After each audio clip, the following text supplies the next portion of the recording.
ചൂരൽമല ദുരന്ത ഭൂമിയിൽ ഇപ്പോഴും മോഷണം തുടർക്കഥയാണ്.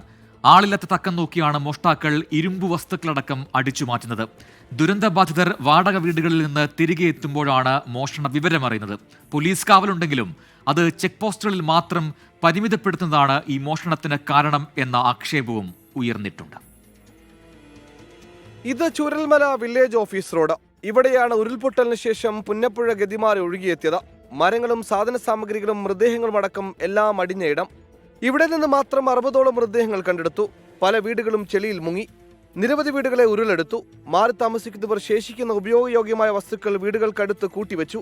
ഈ വസ്തുക്കളിൽ വിലപിടിച്ചവയാണ് കവർച്ച ചെയ്യപ്പെട്ടത്. കിച്ചണ് വൃത്തിയാക്കിയിട്ട് കുറച്ച് സാധനങ്ങൾ പുറത്തു വെച്ചിട്ടുണ്ടായിരുന്നു. അതിൽ കുറച്ച് സാധനങ്ങളൊന്നും കാണുന്നില്ല. അതുപോലെ ഈ ഭാഗത്ത് കുറേ എവിടെ നിന്നെല്ലാം ഒലിച്ചു വന്ന സാധനങ്ങളൊക്കെ ഉണ്ടായിരുന്നു. അതൊന്നും ഇപ്പോൾ അങ്ങനെ കാണാനില്ല. അതും പൊതുവെ ജനങ്ങളെല്ലാവരും പറയുന്നുണ്ട്. നമ്മൾ അയൽവാസിയൊക്കെ ആരൊക്കെയോ കൊണ്ടുപോകുന്ന കാര്യങ്ങളൊക്കെ പറയുന്നുണ്ട്. അതൊന്ന് സംരക്ഷിക്കപ്പെടണം. അടിഞ്ഞുകൂടി ഇരുമ്പ് സാധനങ്ങളടക്കം പലതും കടത്തിക്കൊണ്ടുപോയതായും പരാതിയുണ്ട്.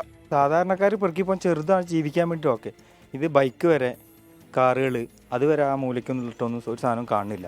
ഇപ്പോൾ ഇത് കക്കാൻ വരുന്ന കള്ളന്മാർ തന്നെയാണെന്നല്ലാതെ ഇപ്പോൾ പെറുക്കാൻ വരുന്നവരൊന്നും ഇത് വന്നിട്ട് ഒറ്റയ്ക്ക് വന്നിട്ട് ഇവിടെ വയസ്സന്മാരെ എടുക്കലുള്ളൂ.